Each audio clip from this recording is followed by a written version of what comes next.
तो हम एक रिजल्ट पे पहुंच जाते हैं जिसका नाम है Kp बराबर KCRT की power delta Ng। So this is the relationship, ये बेसिक रिलेशन है, पूरे इक्विलिब्रियम में यही अप्लीकेबल है। अगर मैं ऐसा इक्विलिब्रियम बनाऊं कि CH3COOH लिक्विड, बड़ा इंपॉर्टेंट एग्जांपल दे रहा हूँ, मोस्ट इंपॉर्टेंट, काफी डाउट क्लियर हो जाएगा आपका इससे, काफी डाउट बन जाएगा। CH3COOH को रिएक्शन कराते हैं C2H5OH से, है ना, एसिड का रिएक्शन अल्कोहल से कराते हैं, क्या बन जाता है, ईस्टर बन जाता है, CH3COO C2H5 liquid plus H2O liquid, relation between Kp and Kc। ठीक है, ये करते हैं। तो Kp और Kc के एक्सप्रेशन ये लिखे हुए हैं, आप चाहो तो इसको इक्वेशन नंबर 1 मान सकते हो, इसको इक्वेशन नंबर 2 मान सकते हो, ठीक है ना। तो फ्रॉम इक्वेशन 1 एंड इक्वेशन 2 दोनों का यूज करना है, and also use PV equal to NRT, PV equal to NRT का यूज करना होता है, ये देखना होता है, ये देखना होता है, PV इक्वल टू एनआरटी को यूज करना होता है। तो हम एक रिजल्ट पे पहुंच जाते हैं जिसका नाम है Kp बराबर KCRT की power delta Ng। So this is the relationship, ये बेसिक रिलेशन है, पूरे इक्विलिब्रियम में यही अप्लीकेबल है। डेल्टा Ng जो होता है वो बेसिकली जो है ना, वो है डेल्टा Ng जो होता है वो होता है समेशन ऑफ या sum of coefficients of products minus sum of coefficients of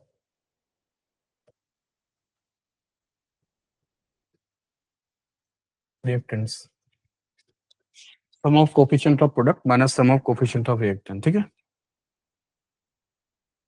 जो प्रोडक्ट के कोफिशिएंट है, लेकिन कौन से वाले बताओ, ये कौन से, ओनली इन गैसियस फेज, और दूसरे मत लेना। हाँ, यहाँ पे भी कौन सा, ओनली इन गैसियस फेज वाले। तो न्यूमेरिकल पे जाने से पहले, बस अब न्यूमेरिकल पे ही जा ही रहे हैं, उस पे जाने से पहले मैं आपको डेल्टा Ng बता देता हूँ एक बार कैलकुलेट करके कि भाई डेल्टा Ng कैसे आएगा।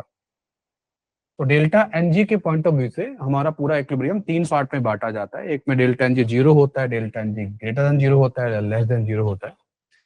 तो खैर वो बात की बात है, पहले तो हम डेल्टा Ng कैलकुलेट करके देखते हैं।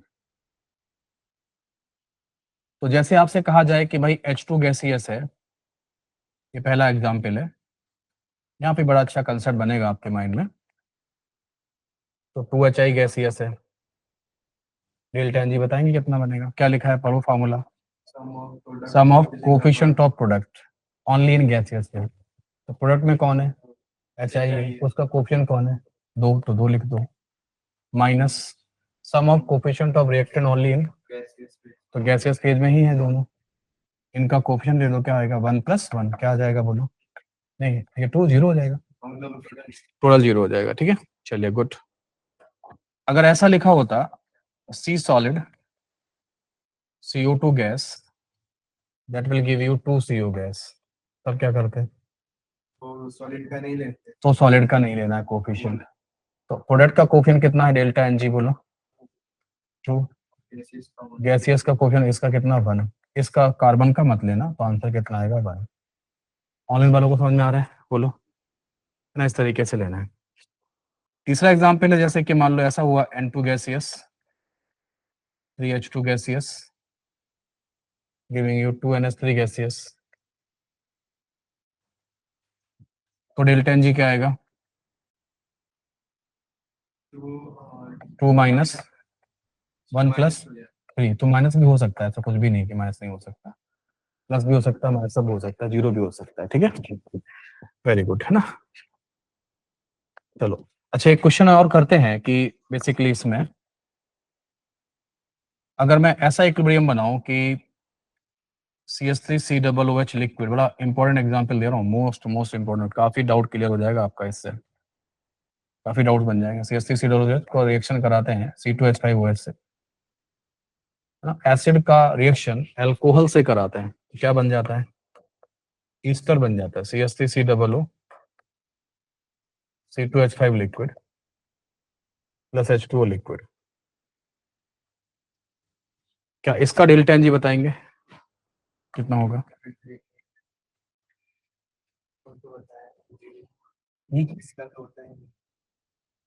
क्या डेल्टा एन जी जीरो लिखे? क्या हमें डेल्टा एन जी जीरो लिखना चाहिए?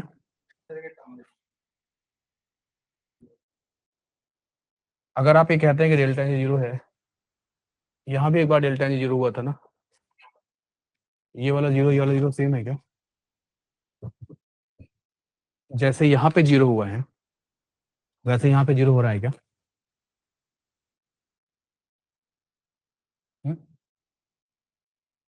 बोलो।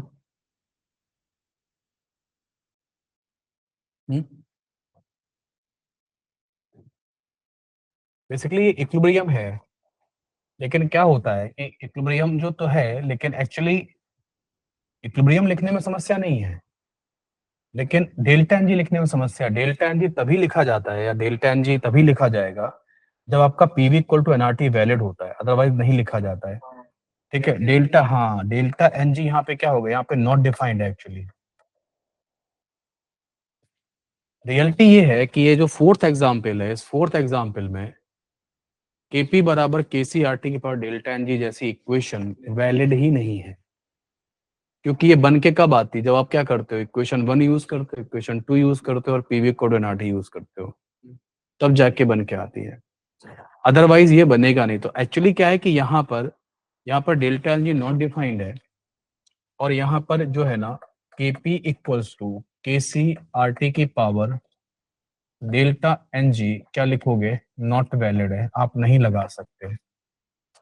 बट एनसीईआरटी अगर आप देखोगे तो एनसीईआरटी में क्या लिखा हुआ है, एनसीईआरटी में इस इक्वेशन के लिए, एनसीईआरटी में इस इक्वेशन के लिए जो केसी जो लिखा हुआ है ना, ऐसे लिखा हुआ है C S three C double O C2H5 liquid, और क्या लिखा है H2O liquid divide by CH3COOH liquid, ऐसे एनसीईआरटी में लिखा हुआ है। और उनके इस वजह से लिखने से ही कंफ्यूजन क्रिएट हो जाता है। कुछ लोग क्या करते हैं कि सर ये वाला केसी और ये वाला केसी सेम मान लेते हैं, सेम नहीं है। यहाँ पे जो एनसीईआरटी ने केसी लिखा है उसका मतलब है कि equilibrium constant in terms of concentration, वो किसी की भी हो सकती है। वो भी तो कंसंट्रेशन का ही होगा। हाँ, लेकिन ये वो वाला केसी है जब आपका PV equal to NRT valid होगा, गैसियस फेज वाले कंसंट्रेशन की बात हो रही है। ये हाँ हाँ, ये वाला केसी क्या है, दे आर नॉट सेम।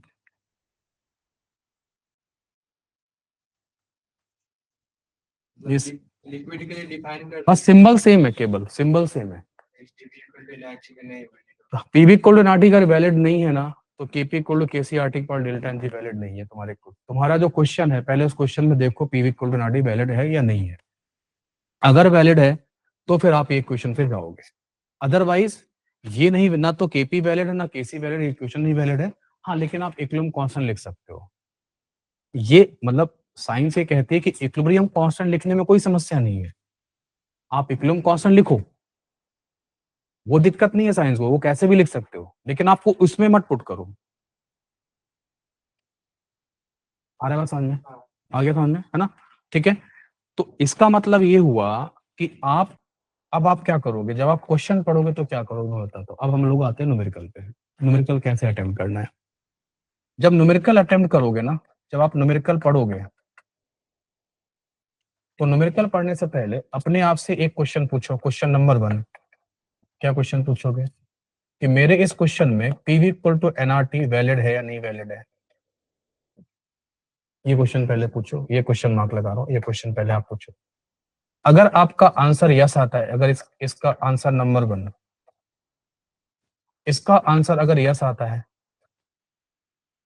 तो फिर आपके लिए केपी बराबर के सी आर टी की पावर डेल्टा एन जी, ये वाला फॉर्मूला क्या होगा, ये वैलिड होगा।